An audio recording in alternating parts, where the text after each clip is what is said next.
Alrighty, welcome everyone. I'm Teeaboo. It is Friday the 13th, and I am here for 86. It is also May 13th, and that's my birthday. I'm 28 now as of today, and I feel 0% different, completely exactly the same. I am a little tired, as would be expected from being really exhausted yesterday to getting okay sleep last night.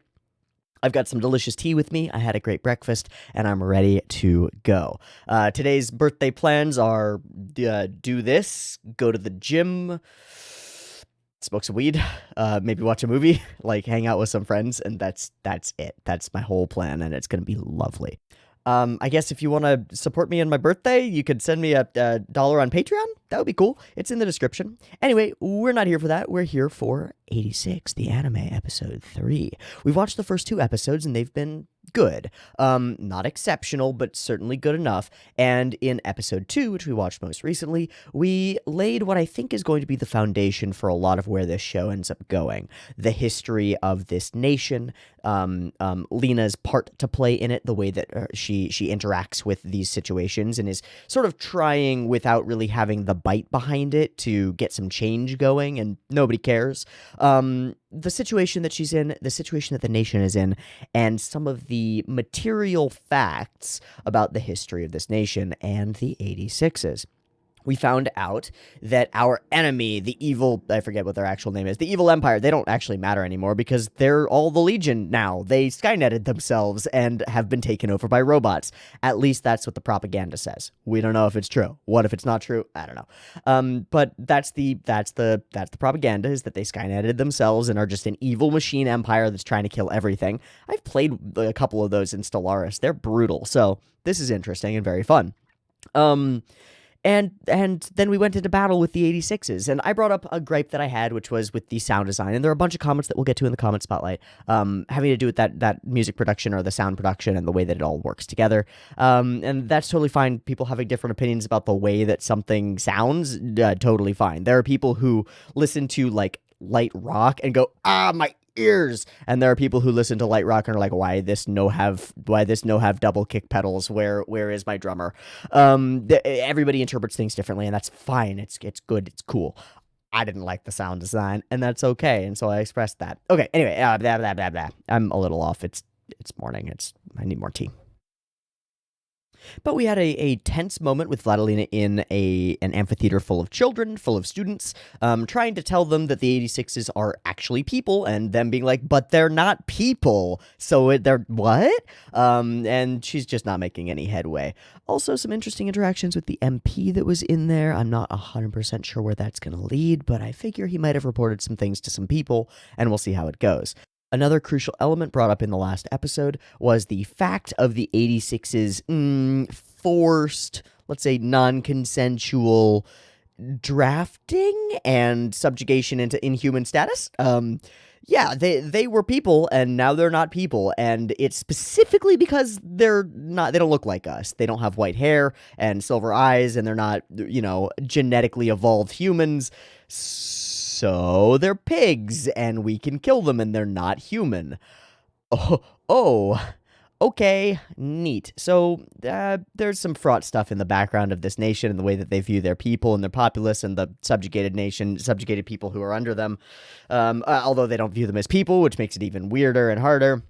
How that actually played out, or who was actually, who did that, how the integration happened, is something that got brought up in a lot of comments and in the Discord, of people sort of scratching their chins like, I'll hand wave it. I'll let this go for the course of the story because I don't mind that much. But it is a little bit of a moment where it's like, okay, author, you're sort of arranging things for your own thing so that you can tell your story the way that you want to. But some of the things just don't quite track with reality to me. But then they do. I don't know.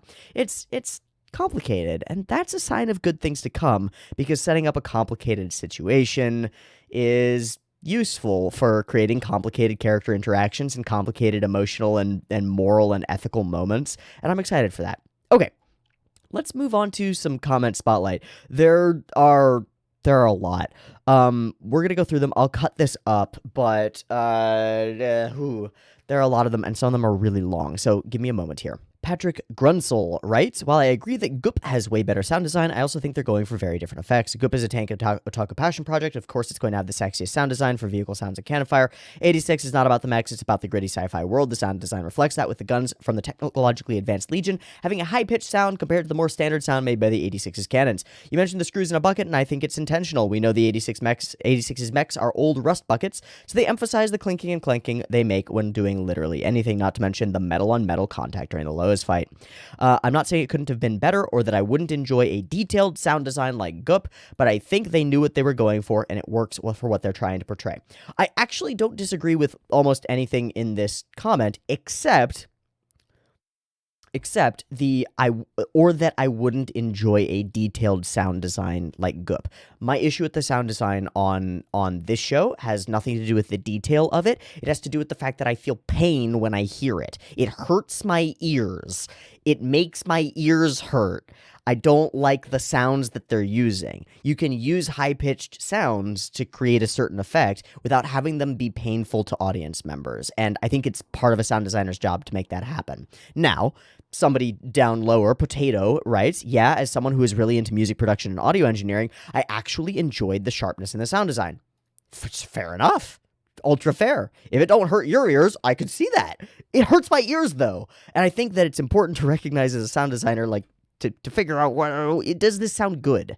Does this sound like what we want it to sound like? And I don't think it does. I don't think that the sound design feels right, and I don't like the way that it makes my ears feel. Just a quick one, letting me know something that I was confused about. Jonathan Desrosiers? I'll try. I believe she freaked out because she blew his cover about not knowing how to read and write by saying that it's not that he can't, he's just too lazy to write the reports, so now he's forced to write the reports in detail. This was in the end sequence. You know what was going on. Now I know what was going on. That makes sense. Great. The King Aron writes, the lecture scene was actually anime original since the Ellen had a bunch of exposition that needed to be told to the anime audience. Fun fact, the light novel had a mechanical designer design the mechs. That tracks. These look like they've been designed by somebody who cares about mechanical design, and that they were all designed by the same person indicates why they all have similar styles. It makes perfect sense. The idea that this lecture scene is anime original tracks for me.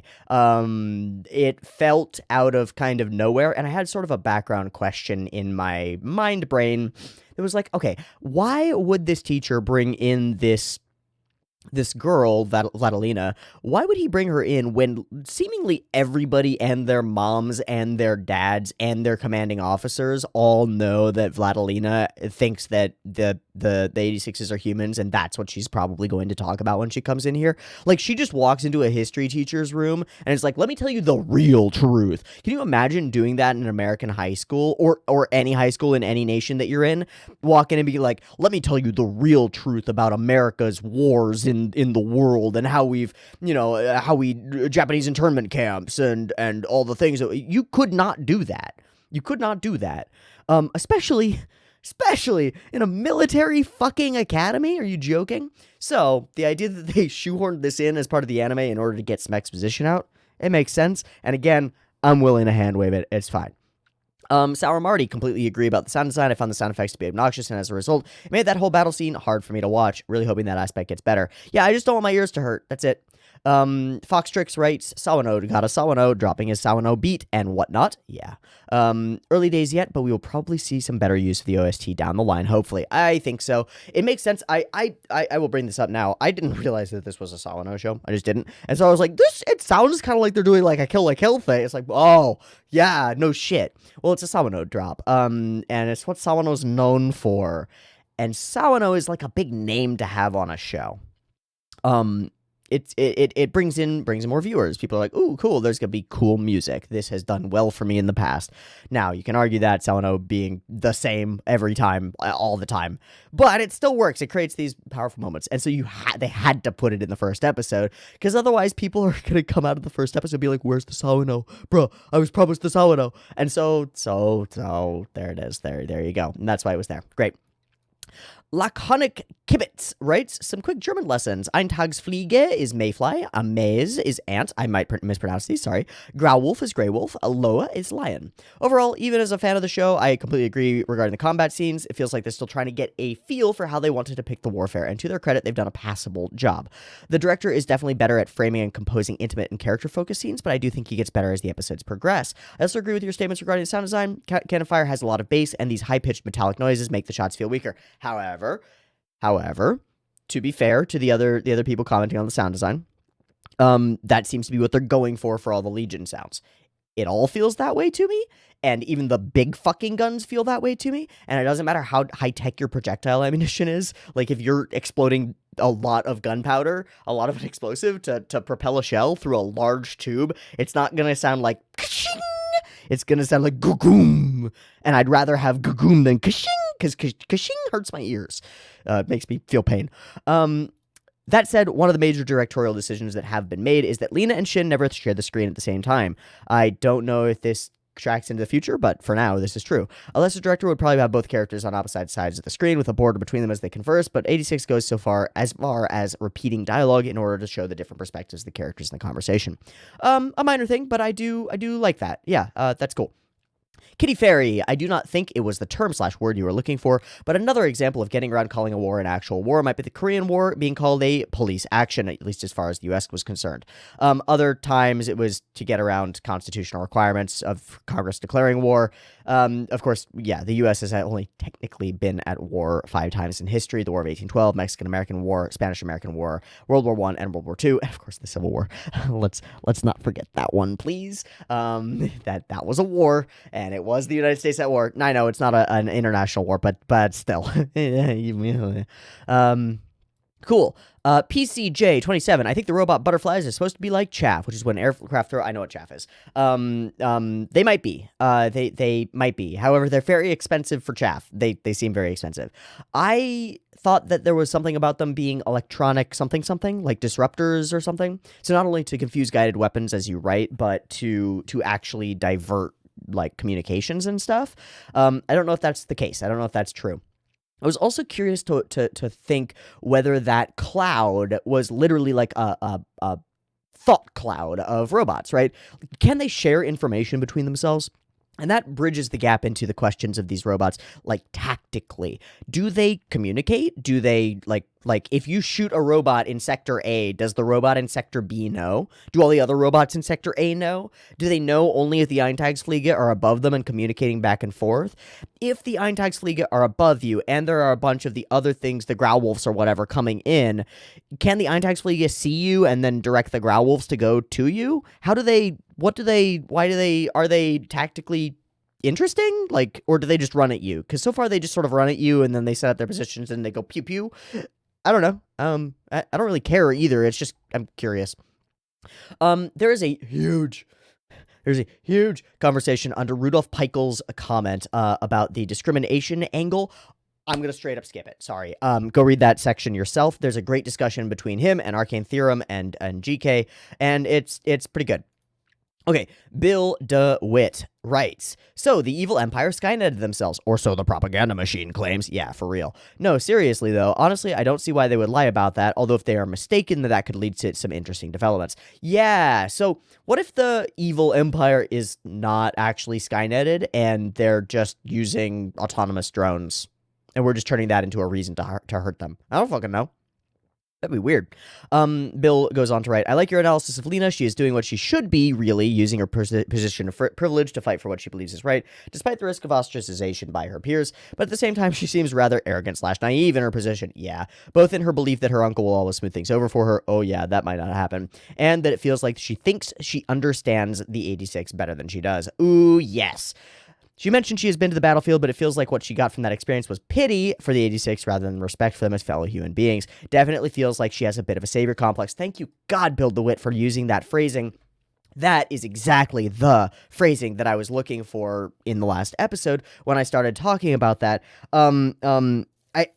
I think I might have mistakenly called it something moderately derogatory. I might have called it like white woman syndrome or something. What's that movie with Sandra? It's with Sandra Bullock, right? It's with the football player. Football player, savior, complex, white woman. White savior narrative, yep. The Blind Side, that's the one. Avatar, that stuff. Dune, yeah. Yeah, Dune. There are a lot of these. Often it's the Sandra Bullock is just so perfect because it's like white-haired woman finds racially discriminated against minor, brings them in, shows them their like rich house, lets them live there, turns them into a superstar, that kind of thing, or helps them achieve their dreams through. It's fucked. It's so fraught. It's so fucked up. But that's exactly what she's doing. And savior complex or white savior narrative absolutely is exactly what Lena is doing so far. Now, if we can address that, if we can grapple with that, and it feels to me like we've got the setup to do so, right? She's in a situation where her efforts do not work. She needs to change the way that she's doing these things, but she also needs to change her perspective. And that perspective shift, I hope, will come from the connection between her and the 86. Because the way to get around that white savior narrative is, I mean, in a weird way, it's like the POC savior narrative. It doesn't make quite as much sense, but it's like the white savior individual, Lena in this case, has a problem, and that is that they don't have the perspective to actually be helpful, right? And by meeting and actually interacting with, in this case, people of hair color, but people of color, people who are not white, she can learn that they are people and get over her actual sunken-in prejudices and overcome that in a more effective way. I'd love to see that happen. I'd love to see Lena grow out of this in a useful way, while also still working to help the people who are being subjected to literally inhumane conditions. So we'll see. Anyway, definitely feels like she has a bit of a savior complex and a slightly creepy undercurrent of, if I treat this probably hot guy from an oppressed group with basic decency, maybe he'll become romantically interested in me. Oh boy. I look forward to the shattering of her delusions. Yeah, me too. Also, like the little visual metaphor when she says, even apart, our hearts are connected. And then the little bit of her outfit that attaches to the heart area falls off. Nice touch. I didn't even pick up on that, but I do like that. Maston, who I believe also works in music production. I forget. We've talked before. I didn't find the sound design to be particularly annoying. I actually found it pretty accurate to what a battle like this would sound like. Mixing and leveling I don't think are great, though. Although I gotta say, after watching you break it down in the discussion, I think I agree there's definitely more than there needs to be. Sure. I've been very much anticipating the reaction to the reveal of the origins of the Legion. The premise of this show as presented in episode 2 is what carried me through the show until I dropped it about halfway through. Interesting. But that's mostly me losing interest, not a comment on the show itself. Frankly, you losing interest is a comment on the show itself. It's like saying, I was in a relationship and then I just didn't feel the way that I felt before about that person anymore. So it's not really about the person. It's really about me losing that interest. But like, that is an indication about the person. It is an indication about the relationship, right? Right? It is an indication. If you really cared about this show, if you were really into it, you wouldn't have dropped it. I don't know. The political drama and character writing are easily the strongest parts of the show. I agree so far. As you saw here in episode 2, the action is kind of unremarkable with the occasional cool moment. It's always going to happen when you have CG action. In a word, the action feels a bit cheap. It's always going to happen when you have CG action. The only times that gap gets bridged are like full CG stuff where it's going fucking hard. Or Goop. Goop's really good. Yeah. I definitely find the Legion to be a really fascinating enemy in a show like this. It forces the show to focus on the dynamics of the Republic and the 86. Really cool choice, and props to the author. I like it too. I like it a lot too. It's always useful to have an inhuman threat in a narrative like this, because the inhumanness of that threat lets you, first off, focus on the human interactions on the other side. But it also serves as like a touchstone, as a thematic sector, as thematic section. Like the Legion on its own, it runs on a system of rules. If it's computed, it runs on a system of rules, and it will continue running on those rules until it runs out. But you could say the same about any nation. A nation is just a system of rules. A legal system is just a system of rules, and then they have to be applied by humans, by people, in order to interpret them. But it's the rules themselves that shape the structure of the country, of the way that things work. So thinking about the rules that are currently present in San Gloriana and comparing those to the ones that seem to determine the behavior of the Legion could be interesting. Similarly, what I'm really trying to get at is that the kind of existential threat that you included in an existential threat containing narrative, which this is, right? Same as the Titans, right? In Attack on Titan. God, forgive me for bringing that up. It's going to bring the flood back of people being like, when are you going to react to Attack on Titan? Never. Never. Like the Titans on Attack on Titan, or the demons in Demon Slayer. Oh, there's another one. Or monsters in some other thing. The nature of that inhuman entity is really important to the type of story that you're telling.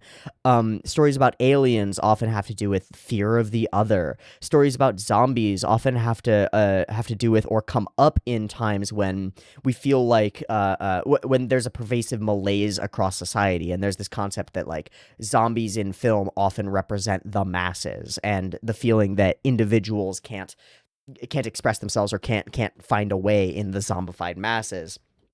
Similarly, if the thing is like a plague or a virus or something like that, or that could be a combo with the zombie thing, of course, then it's like it's disease fears and cleanliness fears and other things like that. The type of enemy that you choose is really important, and when you choose Terminators, literally Skynet, that's an interesting choice, and there are some ramifications that could have moving forward into the future, but I don't know what those will be until we actually see them, so great. Cool. Okay, that's a lot of comments. I'm sorry that this has been a long intro. I know it's been a long intro, and that's just gotta be okay, all right? We'll see as we move along whether these comments get more or less. And I will tell you something straightforward now, which I've never really said this way before, but I'm gonna say it straight up. And part of the reason that I'm doing this is because I've been watching a streamer on YouTube live occasionally, and noticing the way that he does the reading of super chats throughout his stream, and I was just really interested in that as a concept, and I want to incorporate something somewhat like that, but it's really not changing anything. I'm not changing anything really. I'm just letting you know how this works. Usually when I record these videos, it's at about the same time as the previous video goes up on YouTube. So when I'm recording this, anybody who sees the video the day that it goes live on YouTube, if they make a great comment, I probably won't see it until the next week, right? When I go and I'll look through the previous 2 episodes of comments, but mostly I'll focus on the comments from the previous episode. So, that being the case, if you'd like to get your comments in or get them read by me, the best way to do that is probably to be a patron, so that you get access to the video early. First off, you can discuss the episode with me directly after I've finished recording it, and I'll be in the Discord. I'm not super ultra active all the time, and people in my Discord will gripe about that, but it is true. But I do read almost everything that is written in my Discord because I get notifications for it all, and I read through them all the time. But more importantly, you can get the episode early, and that's great on its own right. But if you get the episode early, you can write comments early, and if you write comments early, I'll see them, and if I see them, I might read them. So if you'd really like your comments to be read, maybe become a patron. Okay, that's the only shilling that I'll do. Cool. I think that's everything now. Let's finally turn our attention to episode 3 of 86. I don't know what's going to happen next. I don't know where we're going with this. There was no like preview or anything, no indication of where we're headed. And so let's just go into it and we'll figure it out as we go. All right. I'm just going to put that there. Yeah. So, I've got episode 3 of 86 up and ready to go. There will be 2 versions, picture-in-picture in the description, timer on YouTube, beep timer to count you down, and early access on the Patreon, beep timer, let's go. Ooh, let me move this so that the blinky light doesn't annoy people. There you go. Beep timer.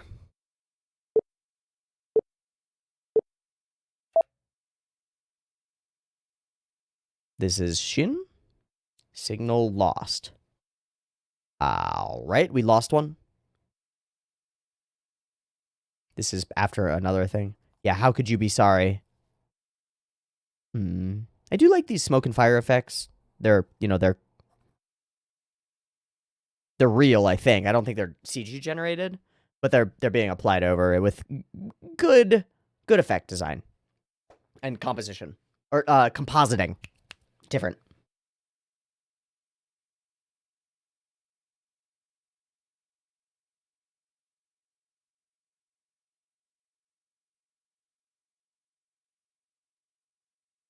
Yeah, this OP got me to listen to more Dance Gavin Dance again. Apparently, Dance Gavin Dance is considered like an emo band. I didn't know that. I've never considered myself emo.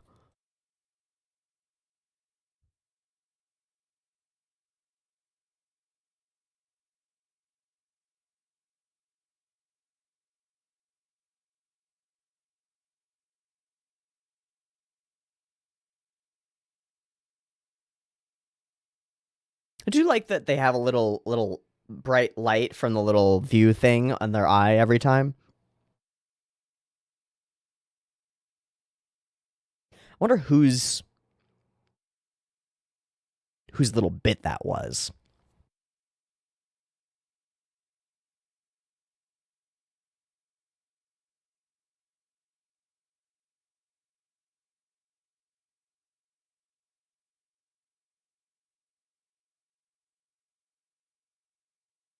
Hmm.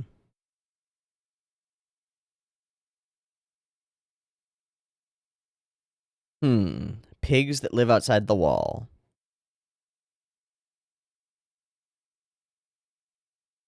So here is Kirsch. Who is Kirschblut? That is girl? Yes.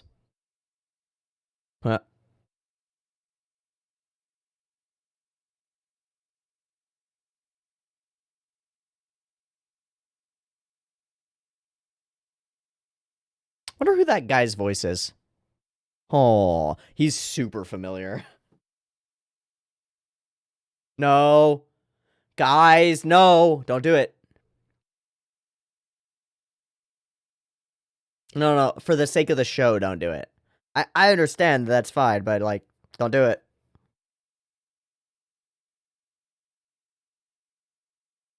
So he's got a crush on Anju. He's dead, right?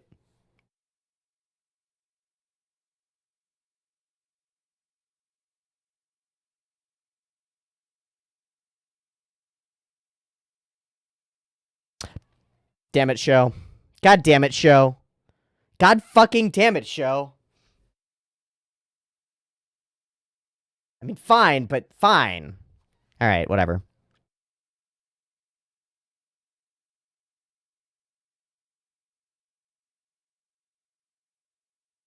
So she gets it. That's actually great. Sola. Okay, this is far better than I expected. Great.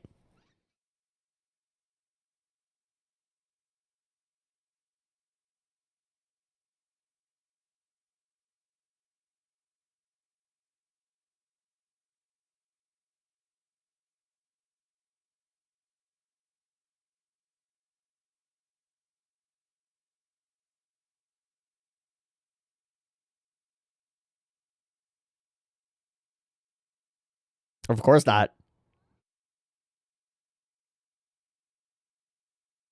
Okay, this actually works. I thought this was going to be more of a fan service scene. Instead, this is a way to split the... Oh, they're watching now. This is a way to split the group and get their internal perspectives.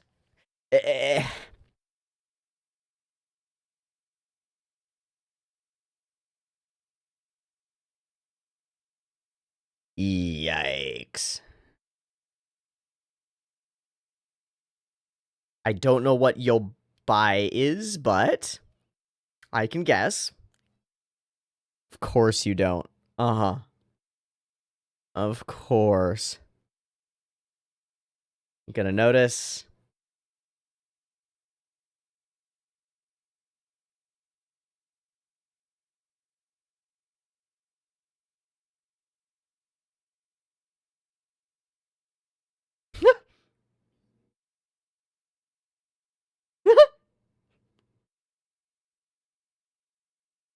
Methinks this guy doth protesteth too much.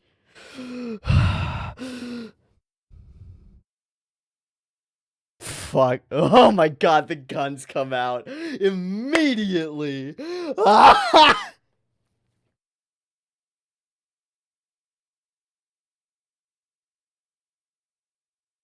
Mm-hmm. Good night. Oh, Jesus. Nope. Nope. Oh, that one's on you. I think he's into it. Oh, she knows. Fucking idiot. Fucking idiot. Titties. Titties. You know. Yeah, yeah, you explain it.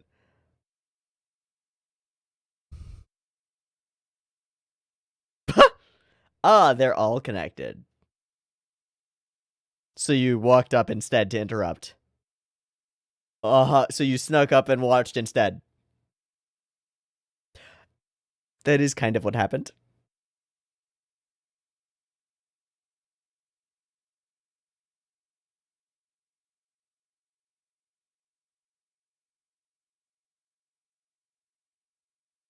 Yeah. Yeah, he'll just be like, nah. Alright, this has been fun.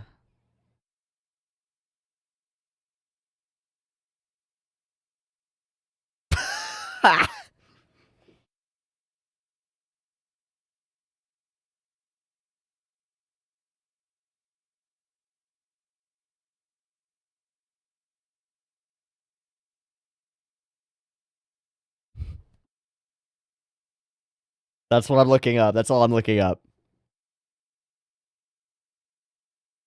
Okay, so we've got a lighthearted dynamic. What was that?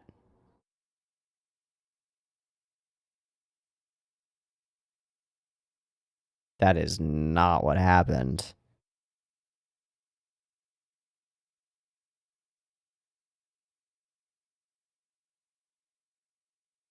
Oh, he's so beat up. Jealousy.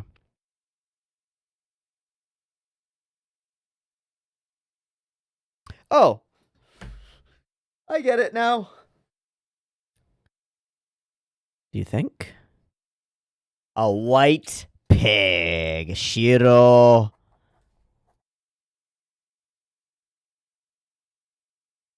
It's not his goal.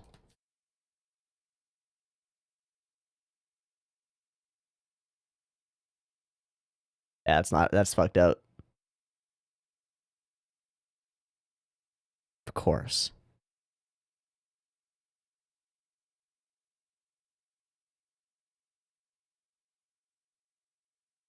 There it is. So we've been waiting for that. Yeah, we've been hard waiting for that, right? Where's the reversal of the violent terms and the dehumanization and the way that it's looked at? She's Kirsche Blute? Fuck, I liked her. I like her.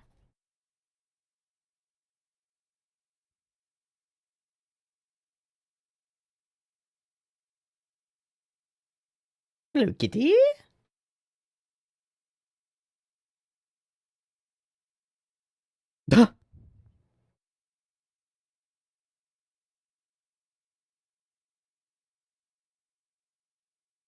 So they've been in this okay. They've been in this together for a while.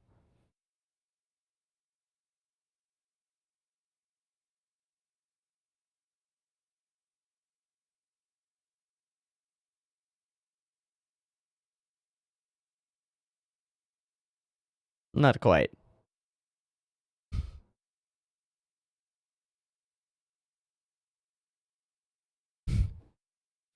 What? A beeping dog? Should get that checked out.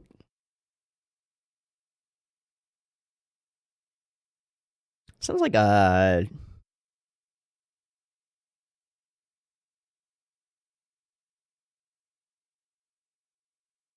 I wish something something. Fuck, we'll find out. God damn it, asshole. You meanie. You meanie head. Yeah. Meh. Oh, All Quiet on the Western Front.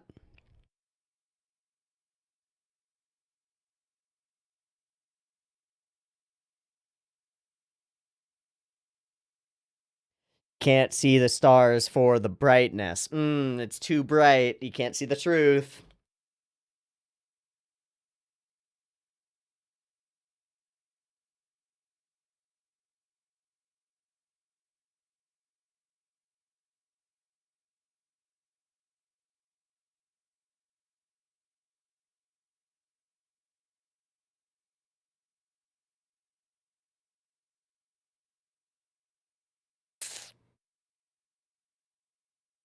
Flash, flash, flash, flash, flash, flash, flash, flash.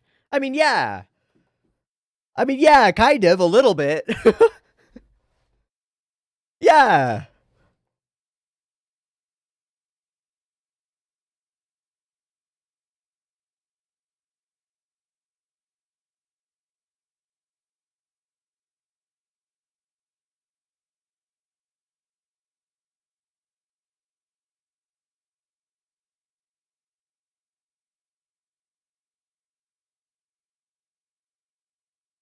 Uh-huh. Rarer races.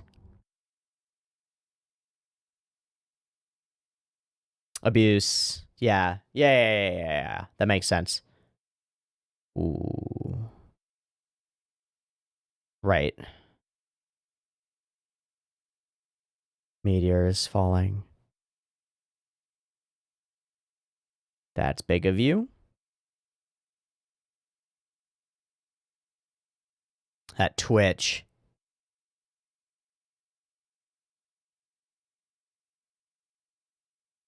Shinigami. This is gonna hurt. Fuck.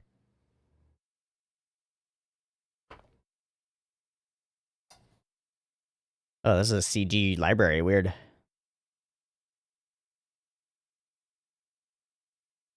Oh, there we are.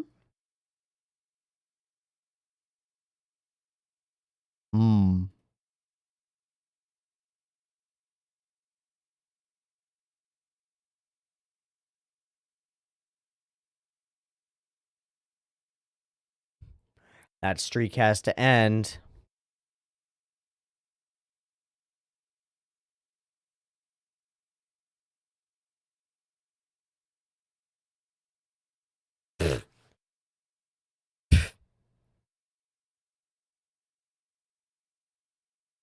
Court politics and plays.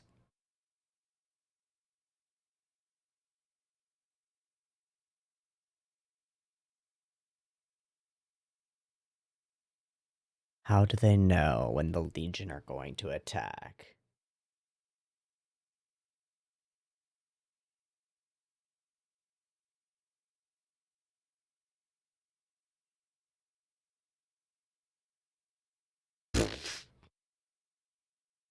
She found a big map, though.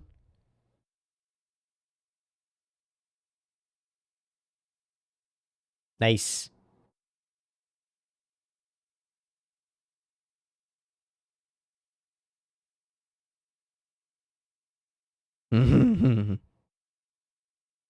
Totally blind. Can't see nothing. Boom.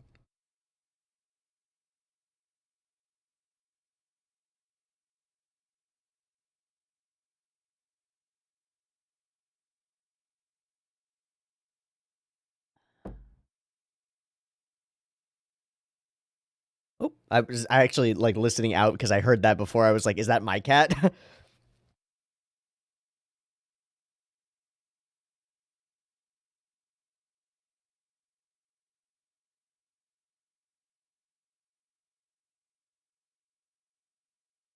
Oof. Oof.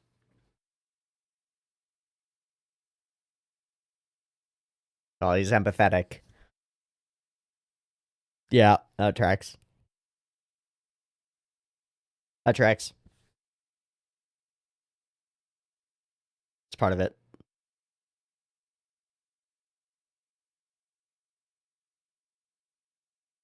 Mm.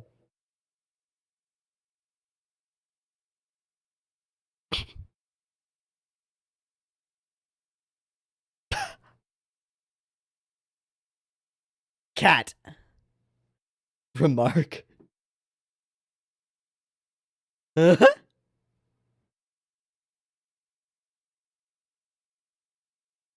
Just one cat.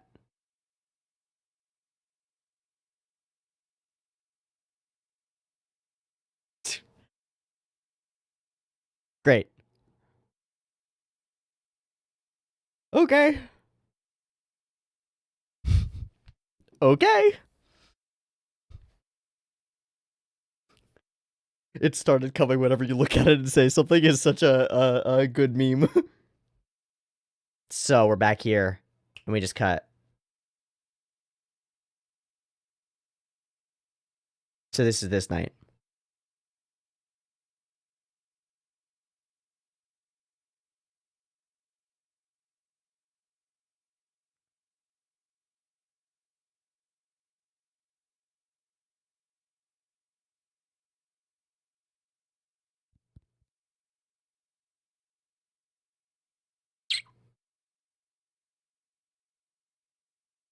We're not even people.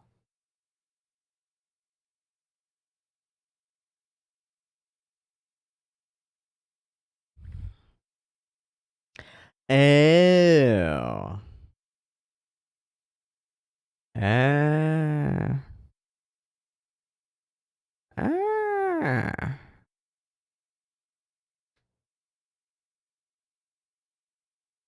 And that's her depiction of him?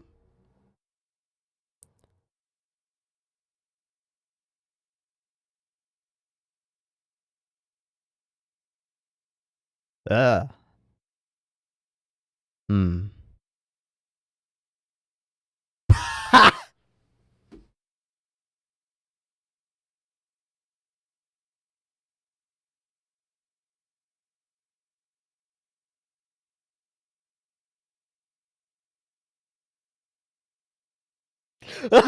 Yeah, that's what you meant. Untarnished, pure ideal. You're naive as fuck. You're naive as fuck. Uh.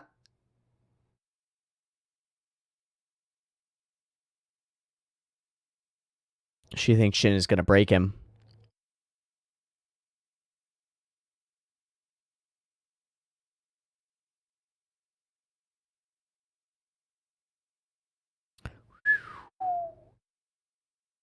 Ooh, buddy. All right, here we go into battle, and she's gonna die here.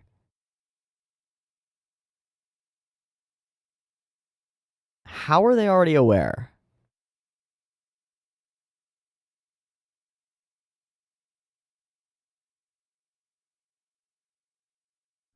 Are we gonna show this all from Lena's perspective? Is the map wrong? Is she gonna get her killed somehow?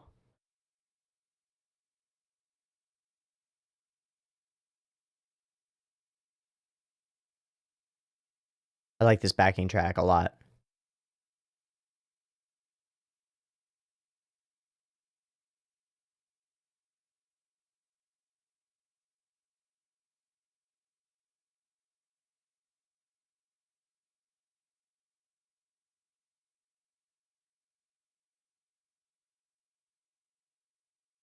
Oh. She can snipe it down.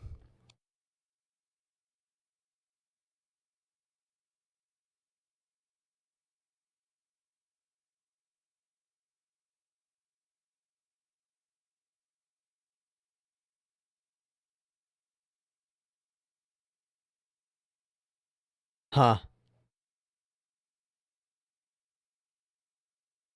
Huh.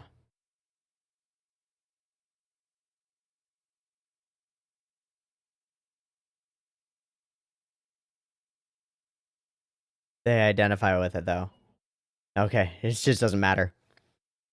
And yes, she just doesn't get to experience the battle. She just has no idea.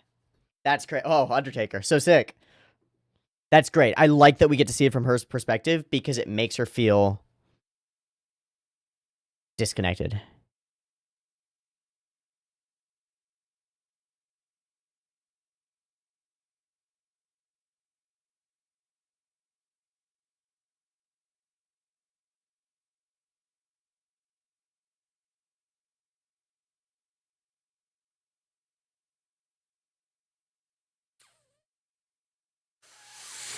Ooh. And there's an after credits, right? Yeah. So we're taking a frame from each one and putting it as the ED. Cool build to that ending. We'll see what happens after credits, see if it puts everything else into place. Interesting episode. Different than I thought it was going to be.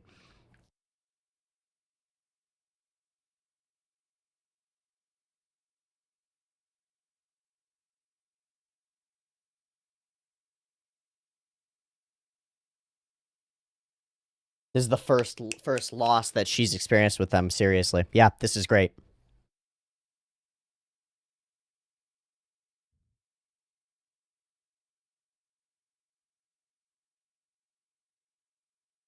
Okay. After 2 minutes, 15 seconds. Boom. Yep, aftermath.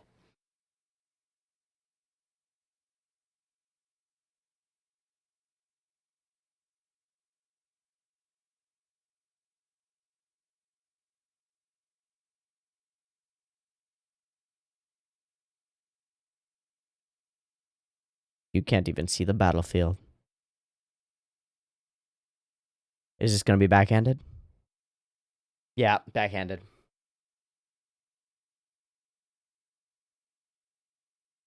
This is the drawing kid? Yeah, so he's exploding now.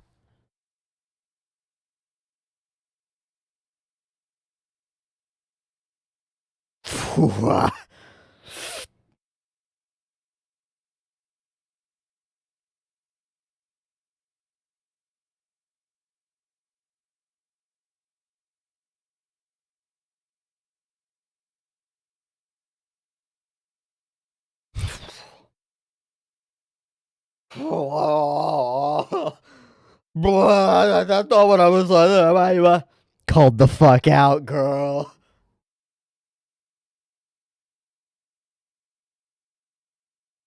Yeah. All right, have a panic attack. Go for it, girl.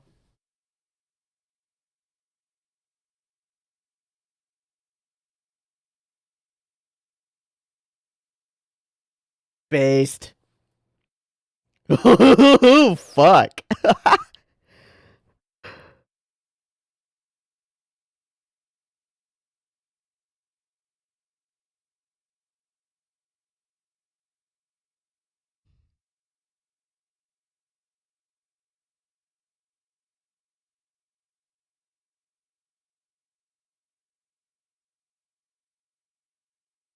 Rip.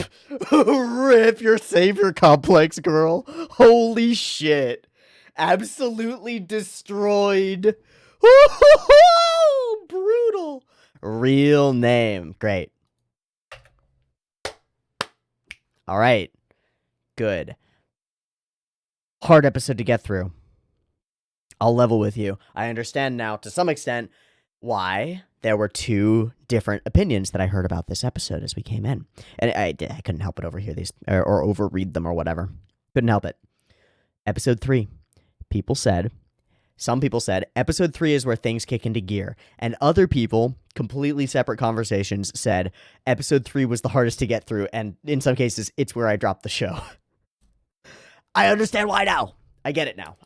Okay, great. Here's why.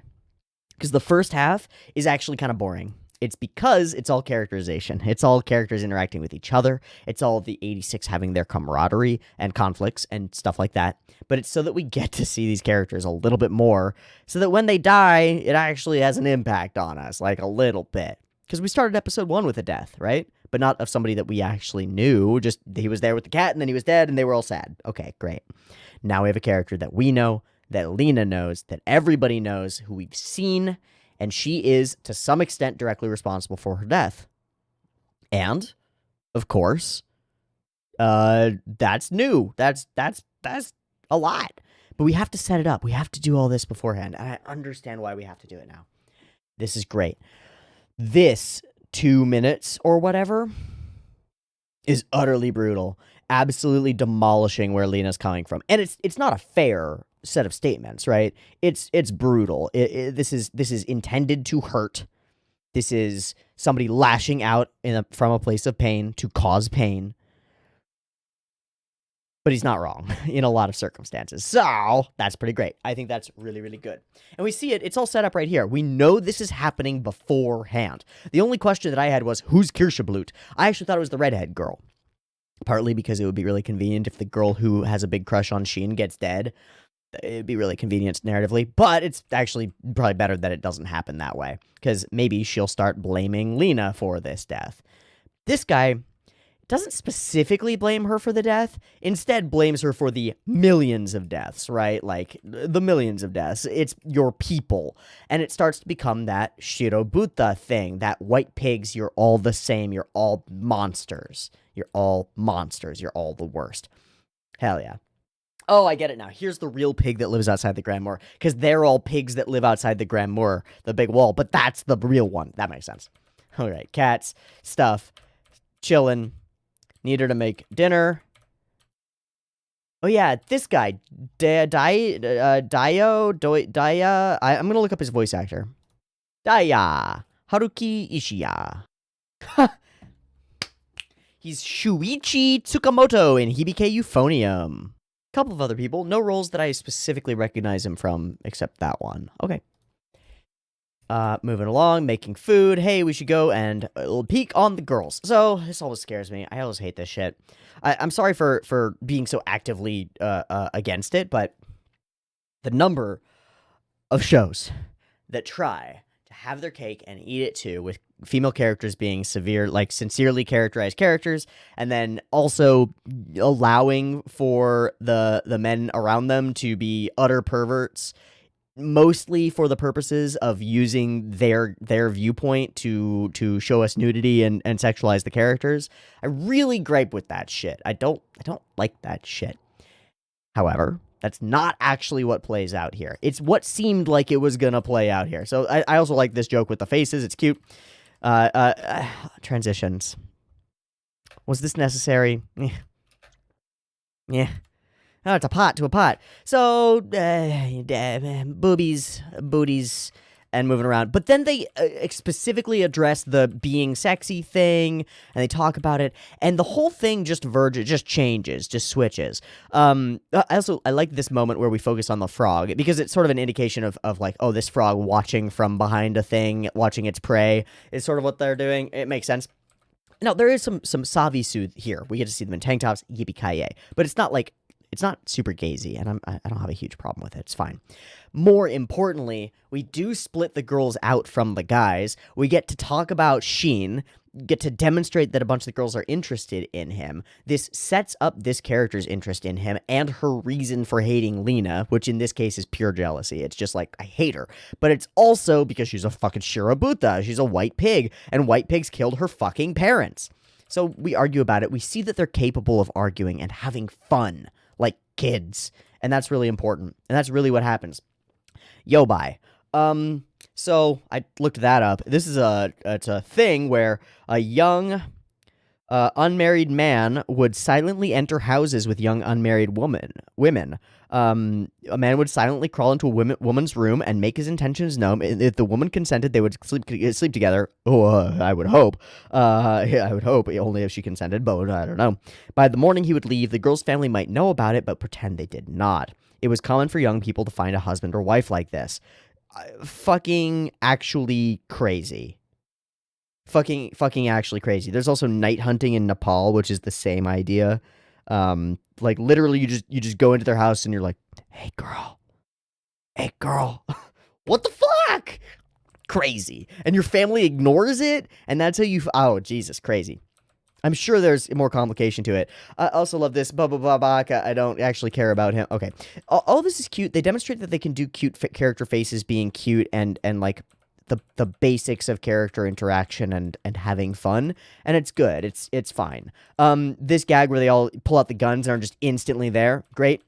As is the gag later where we're kind of laughing about it, and then she does this like hard turn. They're all laughing.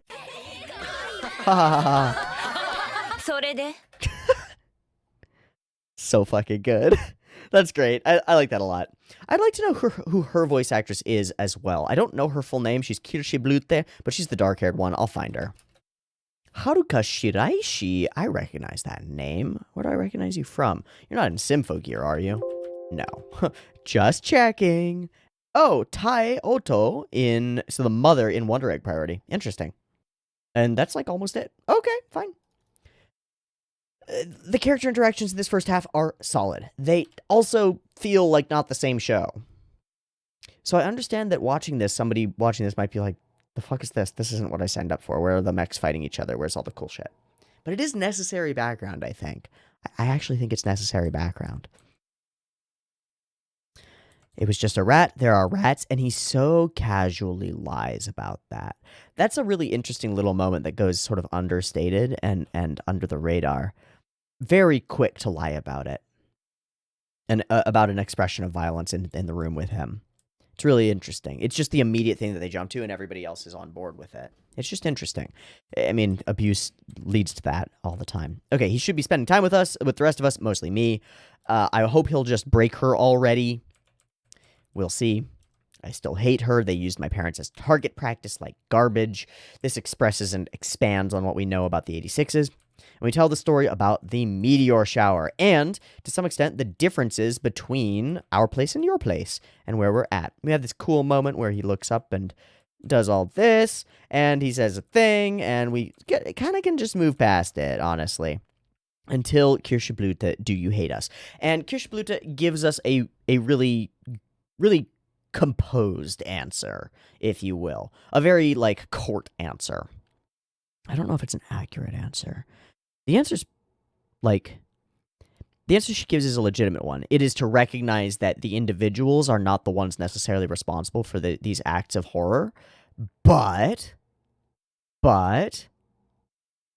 these acts of horror were caused. Does she hate all Albas? No, there are some good ones, and she knows that there are bad 86s, that all people are capable of darkness and light, regardless of their racial background. She also says that she's from a rare race among the 86s, which is really interesting. It means that Albas are everyone, and literally every other race in the world is not us. It is otherized. That's a lot of people. Crazy. Weird to know that that's the case and to wonder what the dynamics are there. I don't know if this is necessarily true, but I get the feeling that this character is meant to be a Japanese individual. I don't know why I feel that. I assume it's because of the black hair amongst other people with different colors of hair, but I assume that she is meant to be a Japanese individual. And that's actually really interesting in terms of the way that the story goes and the fact that she dies. Really interesting.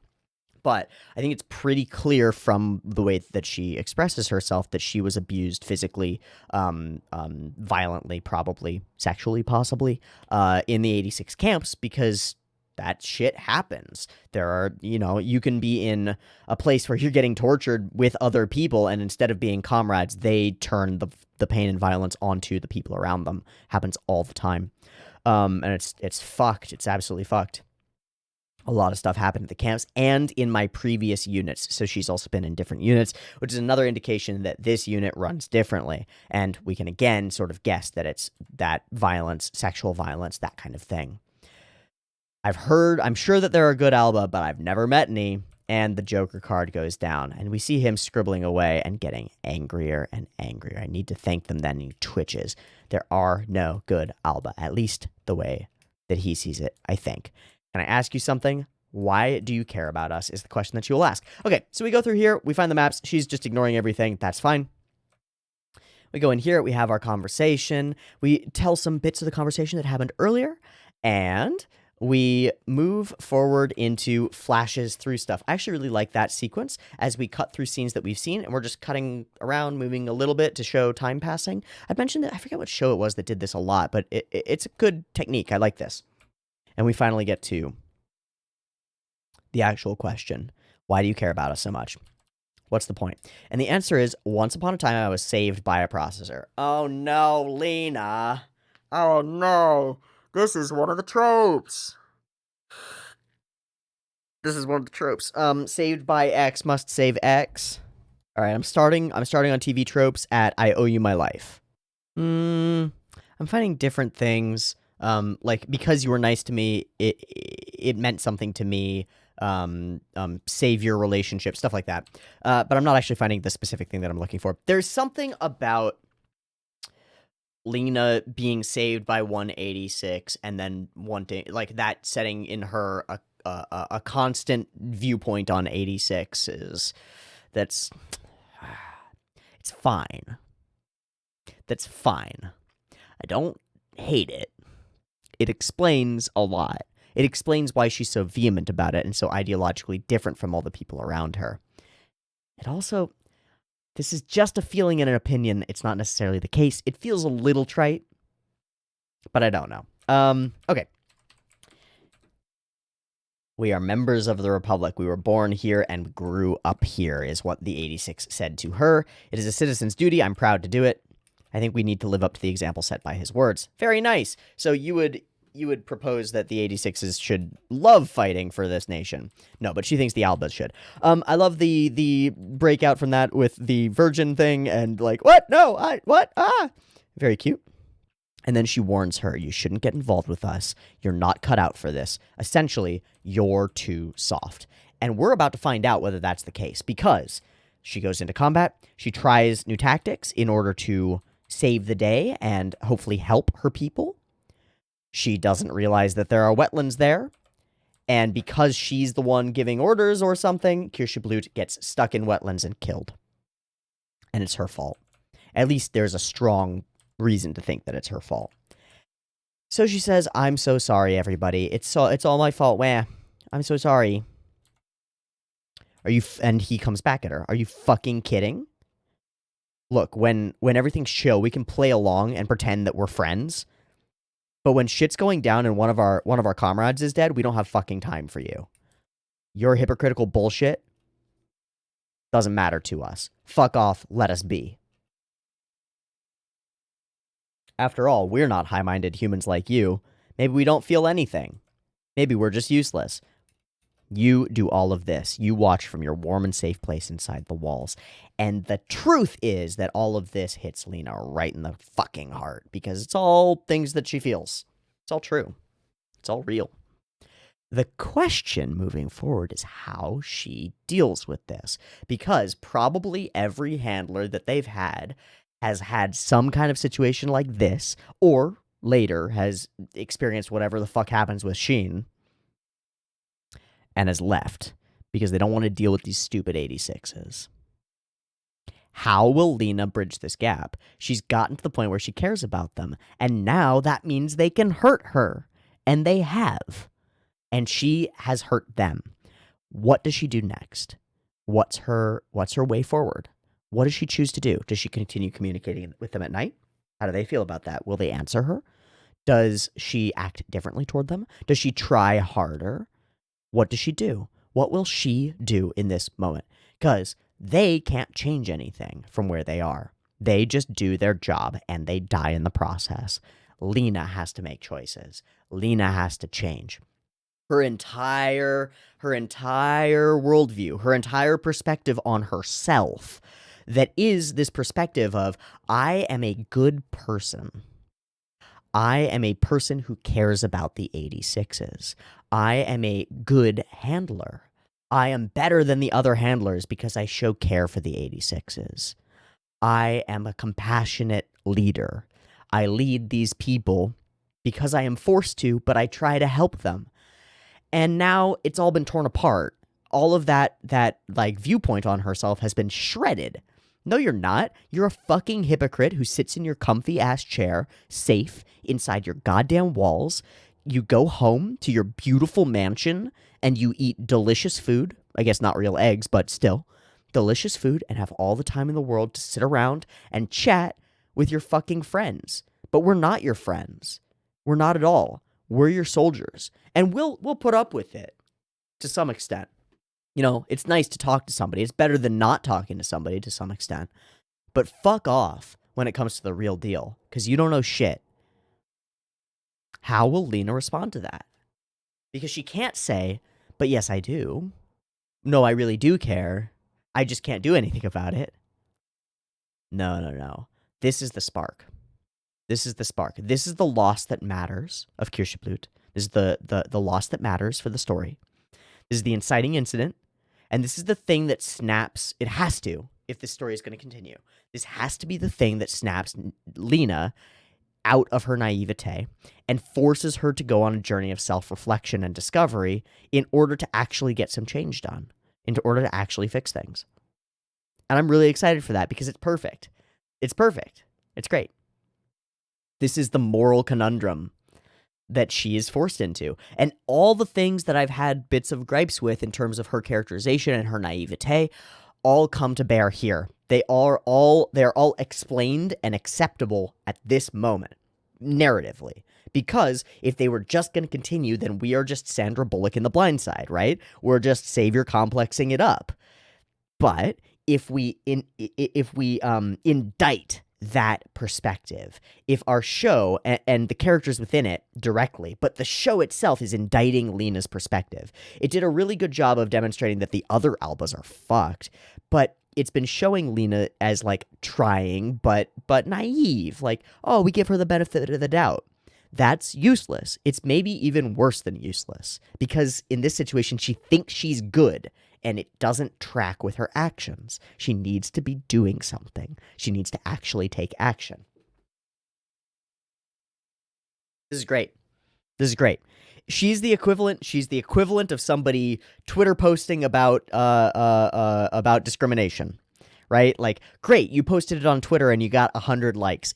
Good for you. What the fuck does that change? Literally nothing. It literally changes nothing.